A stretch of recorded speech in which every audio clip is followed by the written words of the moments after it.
दोस्तों, समय के बदलते इंसान के जीवन में अनेकों बदलाव आते हैं। हमें उन बदलावों से घबराना नहीं चाहिए, बल्कि उन्हें यह सोचकर स्वीकार करना चाहिए कि उनसे आपके जीवन में कुछ न कुछ अच्छा होने वाला है। दोस्तों, जो इंसान अपने आप को जीत लेता है वह जिंदगी में कहीं मात नहीं खाता, चाहे कैसा भी समय आ जाए।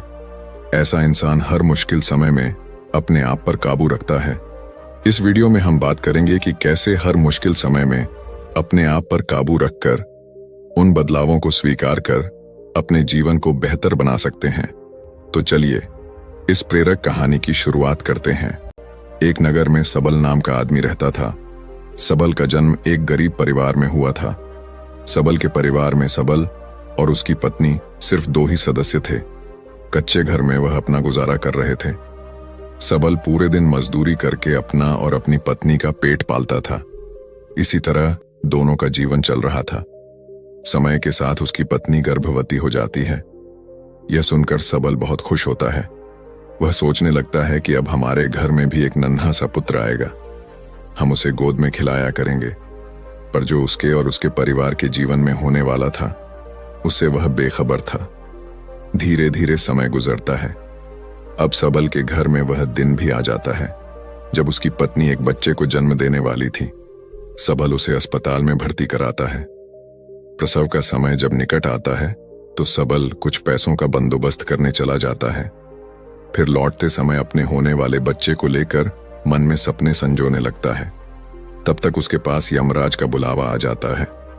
उसकी एक दुर्घटना में मृत्यु हो जाती है। शहर के कुछ लोग सबल का अंतिम संस्कार करते हैं, तो दूसरी तरफ उसकी पत्नी अस्पताल में अपने बच्चे को जन्म दे रही होती। जब उस बेचारी को यह खबर मिलती है कि उसके पति की मृत्यु हो गई है, तो उसका कलेजा फट जाता है। उस बेचारी का दुनिया में सिर्फ उसका पति ही तो था। अब वह भी उसे छोड़कर चला गया था। अब तो वह फूट फूट कर रोने लगती है कि हे भगवान, यह तूने कैसा मेरे ऊपर दुखों का पहाड़ गिरा दिया। मेरा जो सहारा था उसे ही मुझसे छीन लिया। कम से कम इस बच्चे का तो ख्याल किया होता जिसका अभी जन्म भी नहीं हुआ है। पैदा होने से पहले ही तुमने उसके सर से पिता का साया हटा दिया। अब कौन इस बच्चे का पालन पोषण करेगा। वह दुखियारी अस्पताल में ही अपने पति को याद करके पूरी तरह से रो रही थी। उसे समझ में नहीं आ रहा था कि संतान के आने की खुशी व्यतीत करूं या पति के जाने का दुख। शहर के कुछ लोगों ने उसे समझाया, बहन, जन्म मृत्यु सब विधाता के हाथ में होता है। इसमें मनुष्य का कोई जोर नहीं चलता। यह भी कहा जाता है कि परमात्मा जो करता है अच्छा ही करता है। इसलिए जो चला गया उसका शोक छोड़िए और यहां जो आया है उसके बारे में सोचिए। इधर कई तरीकों से लोग उस गरीब महिला को समझाते हैं। कुछ ही देर में उसने एक सुंदर से पुत्र को जन्म दिया। बेटे को देखकर उसका कुछ दुख हल्का होता है। वह सोचती है कि अब मैं इस पुत्र को पाल पोस कर बड़ा करूंगी, यही मेरा सहारा बनेगा। अब वह अपने बच्चे को लेकर अपने घर आ जाती है। नगर के कुछ लोगों ने उस महिला की कुछ दिन तक मदद की, लेकिन कौन हमेशा मदद करता है। जब कुछ दिन बीते तो मददगार भी पीछे हट गए।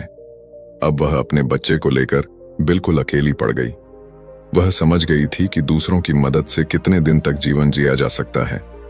यदि हमें जीना है और इस बच्चे को पालना है तो खुद जिम्मेदारी उठानी होगी, खुद कोई काम करना होगा। इस प्रकार वह महिला दूसरों के घरों में अपने लिए साफ सफाई का काम तलाश लेती है।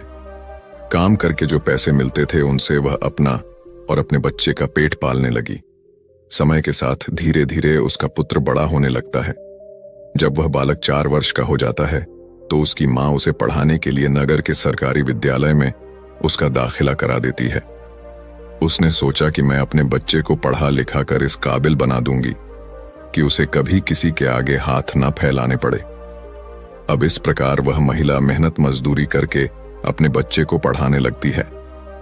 बच्चा भी ठीक से समझता था कि उसके घर में केवल मां ही है। परिवार का खर्च चलाने वाला उसका पिता उसके जन्म से पहले ही चला गया है, इसलिए वह पढ़ाई भी खूब मन लगाकर करता था। धीरे धीरे बच्चे की उम्र 12 वर्ष की हो जाती है। एक दिन की बात है, वह स्त्री बहुत बीमार पड़ जाती है। उसने सोचा कोई छोटी मोटी बीमारी होगी, इसीलिए कभी उस पर ध्यान नहीं दिया। लेकिन उसकी हालत दिन पर दिन खराब होती चली गई। बीमार होने की वजह से वह काम पर भी नहीं जा पाती थी। घर में इतने पैसे भी नहीं थे कि कहीं अपना ठीक से इलाज करा लेती। माँ को अत्यंत बीमार देखकर बेटे को बहुत चिंता होती है।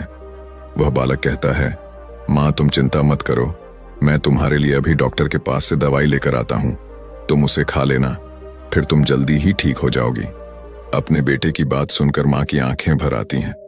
वह कहने लगी, बेटा अब तुम्हें कहीं जाने की जरूरत नहीं है, मेरा भी अब समय आ गया है, मैं तुम्हारे पिता के पास जाना चाहती हूँ, लेकिन जाने से पहले तुम मेरी एक बात हमेशा याद रखना। जब तेरा जन्म नहीं हुआ था तब तेरे पिता ने और मैंने एक सपना देखा था कि हम अपने बच्चे को पढ़ा लिखा कर इतना काबिल बना देंगे कि उसे हमारी तरह गरीबी भरी जिंदगी ना जीनी पड़े। लेकिन बेटा मैं उस सपने को पूरा नहीं कर पाई। बेटा मैं यदि चली भी जाऊं तो तुम अपने पिता के सपने को जरूर साकार करना। तुम ऐसा कोई काम मत करना जिससे तुम्हारे पिता का नाम खराब हो। तुम इस प्रकार से अपना जीवन जीना कि तुम्हारा नाम दूर दूर तक लोग जान जाएं। बेटा कभी पैसे के पीछे मत भागना। पैसे के लिए तो लोग इतने नीचे गिर जाते हैं कि अपने माता पिता की इज्जत का भी ख्याल नहीं करते। तुम हमेशा अपना नाम कमाना बेटा, हमेशा स्वाभिमानी बनकर जीना, कभी किसी के आगे अपने हाथ मत फैलाना, किसी से याचना मत करना। याचना न करना ही श्रेष्ठता का मूल्य है, पराधीनता ही नरक है। मनुष्य को सदा ही विद्या, धन, बल, कीर्ति और पुण्य कमाना चाहिए। लड़के ने कहा, माँ तुम घबराओ नहीं, मैं तुम्हारे लिए अभी दवाई लेकर आता हूँ। और इतना कहकर लड़का माँ से रुपए लेकर दवा लेने चला जाता है। बेटे के जाते ही इधर उस गरीब स्त्री के प्राण निकल जाते हैं। जब नगर वालों को पता चलता है तो सब लोग इकट्ठे होकर उस स्त्री का उसके बेटे के हाथों अंतिम संस्कार कराते हैं। अब तो वह बालक बिल्कुल अकेला हो गया था। किस्मत भी क्या खेल दिखाती है, जब जरूरत होती है अपनों की तब अकेलेपन की रात में जगाती है। बिना माता पिता का बेटा उम्र भी ज्यादा नहीं थी। आखिर जाएं तो कहां जाएं, करें तो क्या करें। दूर के जो रिश्तेदार थे उन्होंने भी उस बालक पर ध्यान नहीं दिया। आखिर वह गरीब जो था, लेकिन वह बच्चा अकेले ही अपने जीवन की राह पर चल देता है। उसने कभी हार नहीं मानी। जो पैसे मां छोड़ गई थी, कुछ दिन तक उन पैसों से अपना गुजारा चलाता रहा। कुछ दिन के बाद वह पैसे खत्म हो जाते हैं। घर में भी कुछ नहीं था। अब तो एक ही चारा था कि कुछ काम धंधा किया जाए, तभी भोजन की व्यवस्था होगी, तभी स्कूल की फीस भरी जाएगी। लड़के को अपनी मां की बात अच्छी तरह याद थी। उसकी मां ने कहा था कि बेटा कितना भी बुरा वक्त आ जाए पर किसी के आगे हाथ मत फैलाना, मेहनत करके ही अपना जीवन यापन करना। लड़के को अपनी मां की यह बात अच्छी तरह याद थी, इसीलिए वह कभी किसी के आगे भीख नहीं मांगता था। विद्यालय से आने के बाद वह किसी के खेतों में काम करने चला जाता, कभी किसी की चाय की दुकान पर काम कर लेता और वहां से कुछ पैसे मिलते तो अपने विद्यालय की फीस भर देता था और अपने खाने पीने की सामग्री खरीद लाता था। इस प्रकार छोटी सी आयु में वह बच्चा पढ़ाई भी करता था और मजदूरी भी करता था। धीरे धीरे कुछ साल ऐसे ही निकल जाते हैं। बच्चा अब अपने नगर से निकलकर कस्बे में पढ़ने लगता है। तब उसकी कॉपी किताबों का, विद्यालय की फीस का खर्चा बढ़ जाता है। लेकिन उस बालक ने हिम्मत नहीं हारी। रोजाना विद्यालय जाता था। वह जो भी कमाता था उसकी सारी कमाई पढ़ने लिखने में ही लग जाती थी और जो कुछ थोड़ा बहुत बचता था उससे अपना पेट भर लेता था।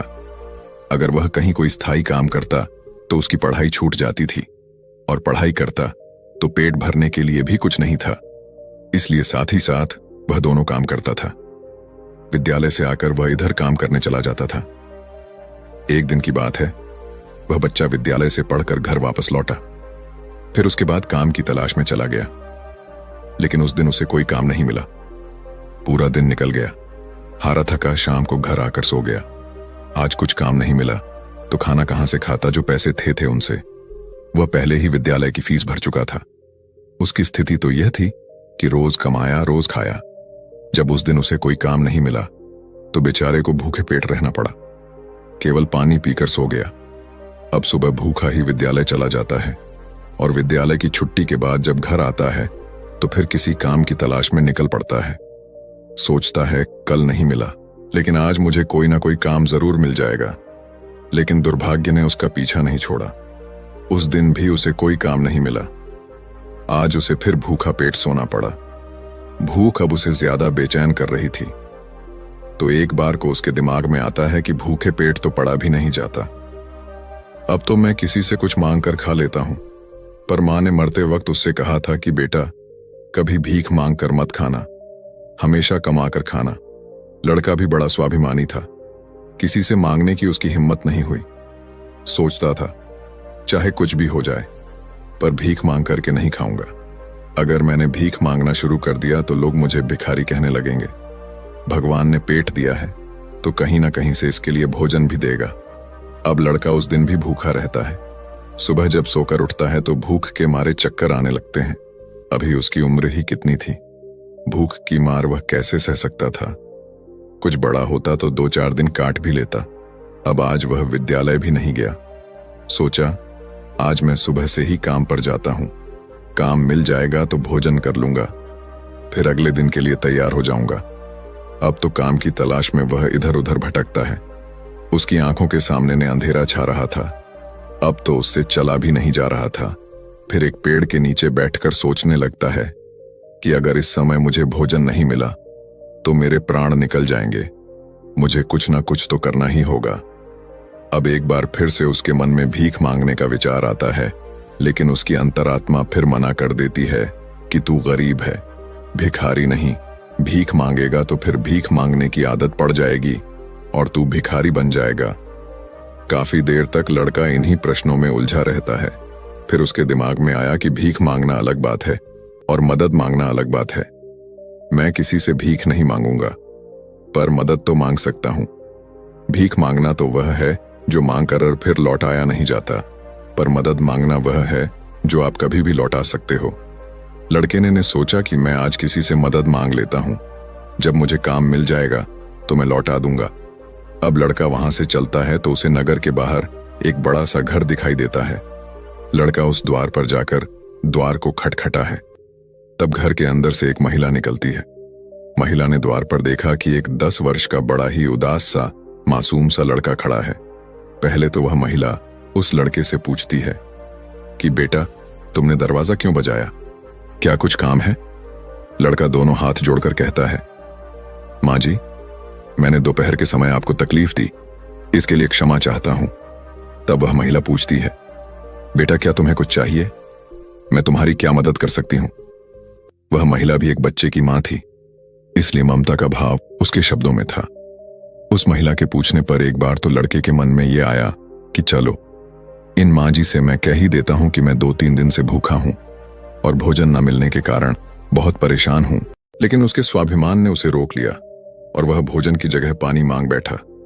कहने लगा, माँ जी, मुझे बहुत जोर की प्यास लगी थी, इसीलिए दरवाजा खटखटाया था। क्या 1 गिलास पानी मिल सकता है? लेकिन वह महिला बहुत समझदार थी। उसने जब लड़के को देखा तो वह समझ गई कि बालक बहुत भूखा है। वह कहती है, बेटा तुम कुछ देर रुको, मैं तुम्हारे लिए पानी लेकर आती हूँ। वह महिला घर के अंदर जाती है और अपनी रसोई से 1 गिलास दूध और कुछ लड्डू लेकर द्वार पर आती है और दूध से भरा गिलास उस लड़के को दे देती है। लड़के ने जब गिलास पकड़ा तो उसमें दूध था। दूध को देखकर लड़का खुश हो जाता है। लड़का मन ही मन उस मां को दुआएं देने लगता है। महिला ने उसे पहले लड्डू खाने को दिए और कहा, बेटा दूध गर्म है, तुम पहले लड्डू खा लो, जब दूध ठंडा हो जाए तब पी लेना। लड़का जब उस महिला को देखता है तो उसे ऐसा लगता है जैसे उसकी ही मां उसे यह दूध पीने को दे रही है। मन ही मन सोचता है, कितनी अच्छी मां है, मैंने 1 गिलास पानी मांगा था और यह दूध ले आई। उसने समझ लिया कि मैं भूखा हूं। लड़का आराम से बैठकर लड्डू खाता है और दूध पीता है। तब वह स्त्री कहती है, बेटा क्या तुम्हें और कुछ चाहिए? लड़का सोचने लगता है कि इस दूध के बदले में मैं इस माता को क्या दे सकता हूं। मेरे पास तो कुछ भी नहीं है। दूध पीने के बाद लड़का कहता, मां जी, मैंने आपसे पानी मांगा और आपने मुझे दूध पिलाया, इसके बदले में मैं आपको क्या दे सकता हूं? महिला ने कहा, बेटे मैंने तुम्हें दूध इसलिए नहीं पिलाया है ताकि तुमसे बदले में कुछ ले सकूं। महिला कहने लगी, बेटा तुम्हारा चेहरा देखकर लग रहा था कि तुम बहुत भूखे हो, तो मैंने सोचा कि पानी की जगह दूध ही पिला देती हूं, इसलिए मैं तुम्हारे लिए दूध ले आई। लड़के ने फिर कहा, नहीं माँ जी, आप इसके बदले में मुझसे जरूर कुछ मांगिए। मैं आपको अपनी हैसियत के हिसाब से कुछ जरूर दूंगा। लड़के की बात सुनकर महिला सोचती है, यह लड़का बड़ा स्वाभिमानी है। वह लड़का बार बार उससे मांगने की बात करता है। तो वह महिला उसका मन रखने के लिए कह देती है कि बेटा, मैंने यह दूध पिलाकर तुम पर कोई एहसान नहीं किया है। फिर भी यदि तुम मुझे कुछ देना चाहते हो तो तुम मुझे एक वचन दो कि जिस प्रकार आज मैंने तुम्हारी मदद की है, इसी प्रकार तुम भी जब कभी मदद करने लायक हो जाओ तो किसी जरूरतमंद की मदद कर देना। जिस दिन तुम किसी की मदद कर दोगे, उसी दिन तुम मेरे इस एहसान से मुक्त हो जाओगे। उस महिला ने यह बात इसलिए कही थी ताकि वह लड़का अपने आप को मजबूर ना समझे और खुशी खुशी अपने घर को जा सके। वह लड़का उस बात को अपने दिमाग में बैठा लेता है। वह उस महिला के पैर छूकर काम की तलाश में आगे को चला जाता है और इस प्रकार धीरे धीरे कई दिन बीत जाते हैं। जिस विद्यालय में वह पढ़ता था, उसी विद्यालय में उस स्त्री का बेटा भी पढ़ता था जिसने उसे दूध पिलाया था। एक दिन वह महिला अपने बच्चे को विद्यालय छोड़ने जाती है तो उसने देखा कि विद्यालय में वह लड़का भी पढ़ रहा था। वह स्त्री उस लड़के को पहचान लेती है। उसने विद्यालय के मास्टर जी से जाकर पूछा कि वह बालक कौन है, तो मास्टर जी ने उसे बताया कि उस बालक का नाम रमण है और वह बिना माता पिता का बेटा है। छोटी सी आयु में ही उसके दोनों माता पिता गुजर गए थे। यह जानकर उस महिला को बड़ा दुख होता है। सोचती है, जब इसके माँ बाप नहीं हैं तो फिर इसकी पढ़ाई का खर्च कौन उठाता है। तब विद्यालय के बड़े मास्टर बताते हैं, बहन जी, रमण बहुत ही अच्छा बच्चा है। वह अपनी पढ़ाई का खर्च खुद उठाता है और पढ़ने में भी बड़ा तेज है। वह मेहनत मजदूरी करता है और तब जाकर विद्यालय की फीस भरता है। जब कभी वह विद्यालय नहीं आता है और अपनी फीस भी समय पर नहीं दे पाता है तो हम लोग उस पर ज्यादा दबाव नहीं बनाते। जब उस स्त्री को रमण की स्थिति का पता चलता है तो वह करुणा से भर जाती है। उसका मन करता है कि मैं उस बालक की कुछ मदद करूं जिसका कोई नहीं होता। ऐसे ही लोगों की मदद तो करनी चाहिए, तभी भगवान प्रसन्न होते हैं। जिसका कोई नहीं है वह भगवान का है, और जरूरतमंद की मदद करने का अर्थ है कि आपने भगवान को प्रसन्न कर दिया। महिला ने सोचा, यह लड़का मुझसे पैसे तो लेगा नहीं क्योंकि यह बड़ा स्वाभिमानी बालक है। तब उस महिला ने बड़े मास्टर जी से कहा, श्रीमान जी, अगर मैं इस बालक की फीस भर दिया करूं तो आपको कोई आपत्ति तो नहीं है। मास्टर ने कहा, बहन जी, आपकी सोच अच्छी है, आप उसकी फीस भरें तो मुझे तो कोई आपत्ति नहीं होगी, लेकिन रामायण इस बात के लिए तैयार नहीं होगा। तब वह महिला कहती है, मास्टर जी, मैं उसकी मदद करना चाहती हूं। आप किसी तरह से रमण को समझा देना, उससे कह देना कि आपकी स्थिति को देखते हुए सरकार ने आपकी फीस माफ कर दी है, तुम्हें फीस भरने की कोई जरूरत नहीं है। मास्टर जी भी इस बात से सहमत हो जाते हैं। वह महिला रमण की पूरे वर्ष की फीस भर के अपने घर चली जाती है। इस तरह वह हर वर्ष उसके पूरे साल की फीस जमा कर दिया करती थी ताकि रमण सिर्फ मन लगाकर पढ़ सके। अब तो रमण पूरा मन लगाकर पढ़ता था और अपने खाने पीने के लिए किसी दुकान पर काम कर लेता था। दोस्तों, डूते को तिनके का सहारा ही बहुत होता है। उस महिला के थोड़े से प्रयास से संकेत की अच्छी खासी मदद हो गई। वह अब खूब मन लगा करके पढ़ता था। इसी तरह कुछ वर्ष और बीत गए। अब आगे की पढ़ाई करने के लिए संकेत को शहर में जाना पड़ा। सोचा, शहर में रहकर मैं कोई छोटी मोटी नौकरी कर लूंगा और अपनी पढ़ाई भी करता रहूंगा। इस बात का पता उस महिला को तब चलता है जब वह उसकी फीस भरने के लिए विद्यालय में जाती है। वह महिला जब रमण की फीस जमा करती है तो मास्टर जी बताते हैं, बहन जी, रमण तो आगे की पढ़ाई करने शहर चला गया है, अब आपको उसकी फीस जमा करने की कोई जरूरत नहीं है। उस महिला ने जब यह सुना तो सोचने लगी, कोई बात नहीं, भगवान ने मुझे उसकी मदद करने का इतना ही समय दिया होगा। हे भगवान, उस बालक पर दया दृष्टि बनाए रखना, वह जहां भी रहे खुश रहे। इस प्रकार वह स्त्री अपने घर लौट आई और अपने घर गृहस्थी की दुनिया में व्यस्त हो गई। दोस्तों, उधर रमण शहर में जाकर अपनी पढ़ाई करने लगा। खर्चा चलाने के लिए उसने एक नौकरी तलाश कर ली। इस प्रकार 25 वर्ष बीत जाते हैं। ना तो संकेत कभी उस महिला से मिल पाता है और ना वह महिला कभी संकेत से मिलती है। उस महिला का बेटा भी अब बड़ा हो गया था। उसका बेटा एक व्यापारी बन गया था। वह स्त्री तो पहले से ही अपने घर से संपन्न थी, ऊपर से उसका बेटा व्यापार करके खूब धन कमाता था। उस माँ का बेटा भी बड़ा संस्कारी था। वह भी अपनी माँ को बहुत प्यार करता था। एक दिन उसकी माँ बहुत बीमार पड़ जाती है। शाम को जब उसका बेटा घर आता है तो वह अपनी माँ की हालत को देखकर बेचैन हो जाता है। वह अपनी माँ को अस्पताल में भर्ती कराता है। जांच में पता चलता है कि उसकी माँ को कैंसर है। वह लड़का डॉक्टर से कहता है, डॉक्टर साहब, आप मेरी माँ का अच्छे से इलाज कीजिए, पैसों की बिल्कुल चिंता मत करना। तब डॉक्टर कहते हैं, भाई तुम्हारी माँ को कैंसर की बीमारी है और कैंसर का इलाज बहुत महंगा होता है। छोटे मोटे अस्पतालों में इसका इलाज भी नहीं होता है। इसके लिए तुम्हें किसी बड़े शहर में जाकर किसी बड़े अस्पताल में इसका इलाज कराना होगा, और बड़े अस्पताल का मतलब है कि खर्चा भी बहुत अधिक होगा। बेटे ने कहा, डॉक्टर साहब, मैं अपनी माँ को ठीक करने के लिए कुछ भी कर सकता हूं। आप मुझे बस कोई रास्ता बताइए। मैं अपनी माँ का इलाज कहाँ करा सकता हूं? तब डॉक्टर उसे बड़े शहर जाने की सलाह देते हैं। डॉक्टर बोले, बड़े शहर में कैंसर का हॉस्पिटल है। यदि वहां का इलाज तुमने पूरा करा लिया तो तुम्हारी माँ इस रोग से बच सकती है, नहीं तो तुम्हारी माँ के प्राण संकट में पड़ सकते हैं। यह सुनकर लड़का घबरा जाता है। वह डॉक्टर साहब से शहर वाले डॉक्टर साहब का नंबर और पता लेकर अपनी माँ को शहर ले जाता है। उसकी माँ तो उसे बहुत मना करती रही कि बेटा तुम मुझे कहाँ ले जाओगे, इतना पैसा कहाँ है हमारे पास। शहर में अच्छा इलाज कराने के लिए हमारे पास पर्याप्त पैसा नहीं है। यहीं से डॉक्टर साहब से दवा ले लेते हैं, धीरे धीरे मैं ही हो जाऊंगी, तुम परेशान मत हो।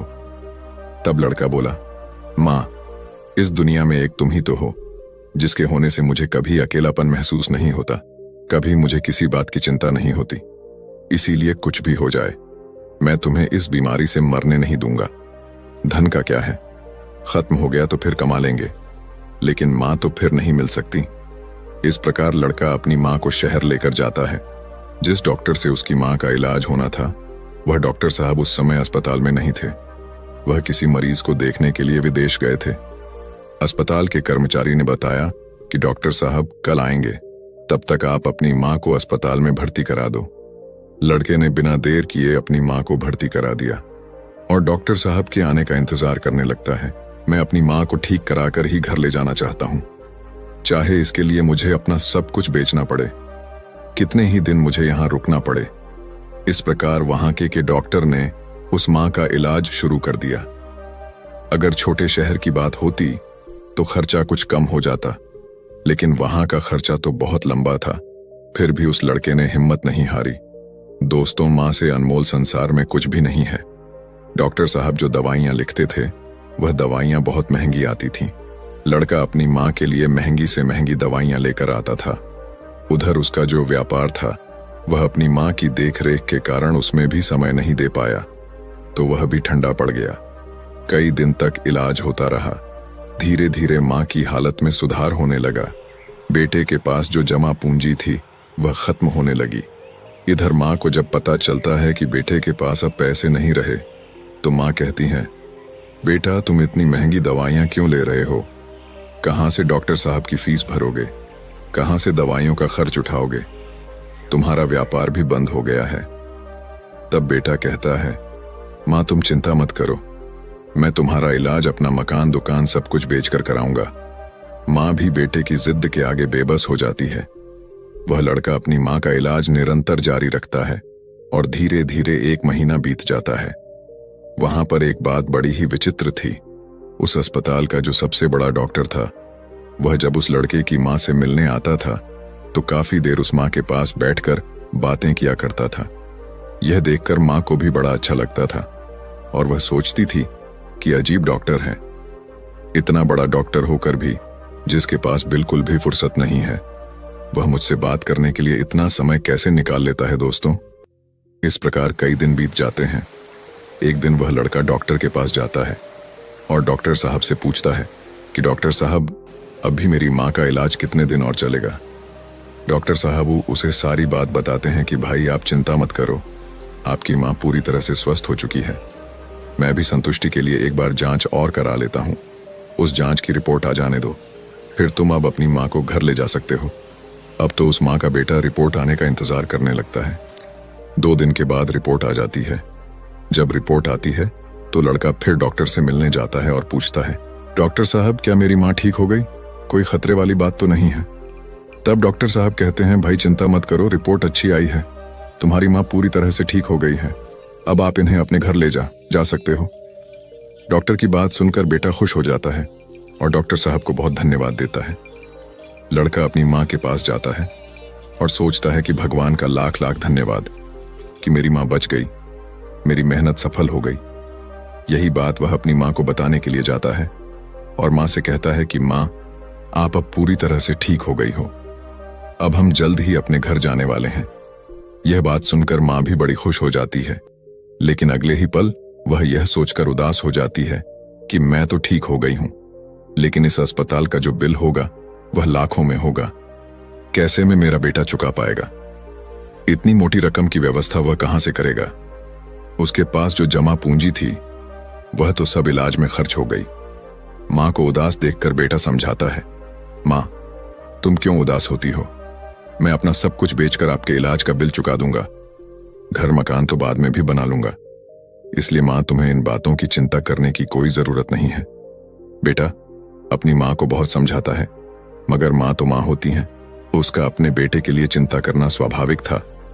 मां सोचने लगती है कि मेरा बेटा यदि सब कुछ बेच देगा तो फिर वह आगे अपना जीवन कैसे चलाएगा, इसके भविष्य का क्या होगा? वो मां रात भर यही सोचती रही। चिंता करते करते मां और बेटा दोनों की रात निकल गई। जब अगला दिन होता है और उसकी मां की छुट्टी का समय होता है तो अस्पताल का एक कर्मचारी एक लिफाफा लेकर मां बेटे के पास आता है और उस महिला के बेटे से कहता है कि डॉक्टर साहब ने आपके लिए यह बिल का लिफाफा भेजा है, आप इस बिल को ठीक से देख लो और इस बिल को चुका कर आप अपनी मां को अपने घर ले जाओ। बिल का लिफाफा देकर वह अस्पताल का कर्मचारी तो चला गया।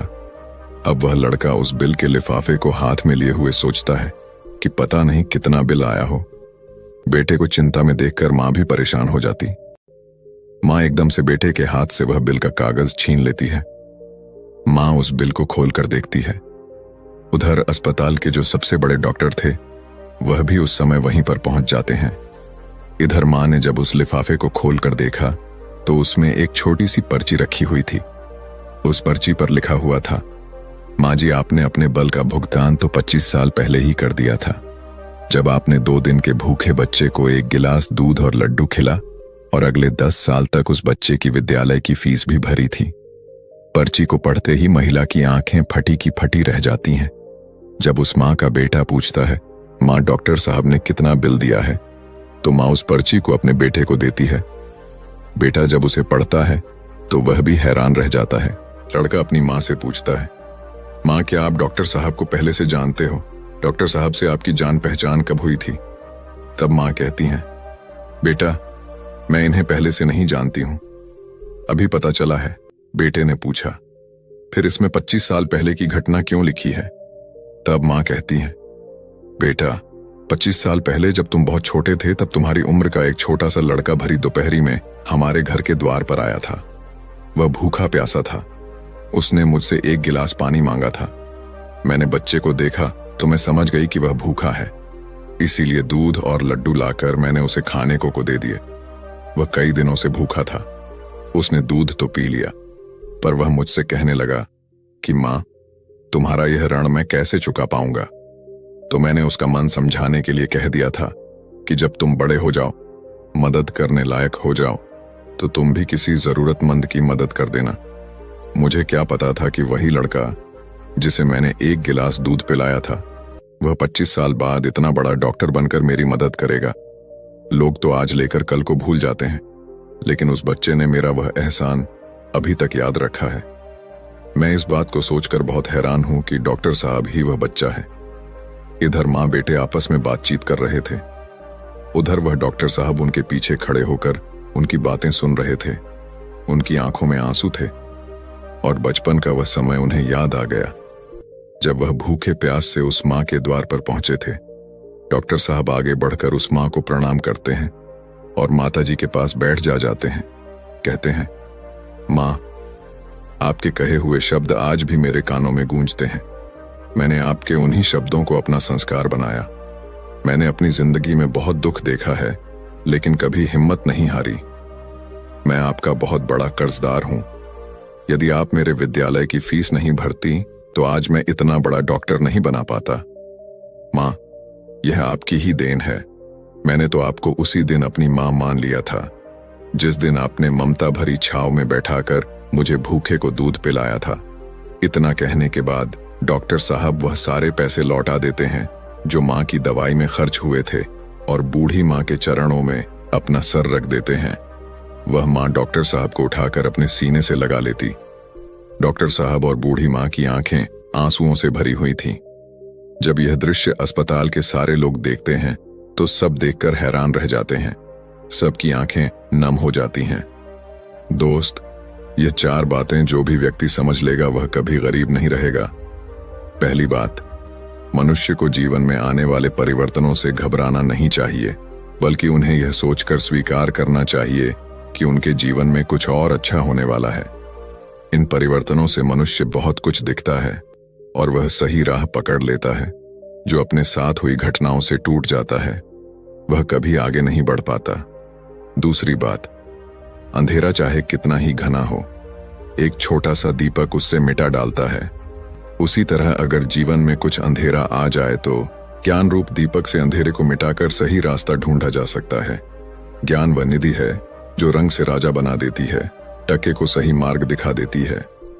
तीसरी बात, आप दूसरों का भला कीजिए, दूसरों पर दया करिए। तुम्हारा भला अपने आप होता चला जाएगा। आपको अपने जीवन में अगर किसी की मदद करने का सौभाग्य मिले तो जरूर करना कहते हैं। डूबते को तिनके का सहारा बहुत होता है। आपकी छोटी सी मदद से किसी का जीवन ही बदल सकता है। आपका छोटा सा योगदान किसी के लिए वरदान हो सकता है। मुसीबत में पड़े तो घबराना मत। जब एक रास्ता बंद होता है तो 10 खुल जाते। जीवन में निखार तभी आता है जब मनुष्य दुख और मुसीबत की भट्टी में तपता है। कष्ट सहन करने के बाद ही मनुष्य को अनुभव मिलता है और यह अनुभव बहुत काम आता है। चौथी बात, मनुष्य के दिन चाहे कैसे भी हो, चाहे कितनी भी कठिनाइयां उसके जीवन में आए, परंतु उसे कभी भीख मांगकर खाना नहीं चाहिए। भीख मांगकर खाने वाला अपनी ही नजरों में गिर जाता है और जब वह भीख मांगकर खाता है तो उसकी आदत हो जाती है बिना मेहनत किए खाने की। इसलिए मनुष्य को हमेशा मेहनत करके ही खाना चाहिए, तभी मनुष्य सफल और आत्मनिर्भर बनता है। किसी को मदद की जरूरत हो तो आप सबसे पहले उसकी मदद करें, लेकिन अगर आपको मदद की जरूरत हो तो आपको किसी से मदद मांगने की जरूरत ना हो। आप खुद ही अपनी मदद करने की काबिलियत रखें। आत्मसम्मान आपकी आवाज है, इसे बुलंद रखें। दूसरों पर ध्यान देने से बेहतर है खुद में रहो, खुद को समझो और आगे बढ़ो। आत्मसम्मान एक ऐसा कवच है जिसे कोई आपसे छीन नहीं सकता। जो कोई खुद से प्यार नहीं कर सकता वह किसी और से भी प्यार करने के लायक नहीं। उसकी इज्जत कभी मत करो। जो आपकी इज्जत कदर ना करे उसे अहंकार मत समझना, उसे आत्मसम्मान कहते हैं। अगर आप चाहते हो दुनिया आपकी इज्जत करे तो सबसे पहले आपको अपनी इज्जत करनी होगी। अगर कोई आपका अपमान करे तो उसका भी शुक्रिया अदा करें, क्योंकि वह इंसान आपको आपकी जिंदगी की सच्चाई बता रहा है।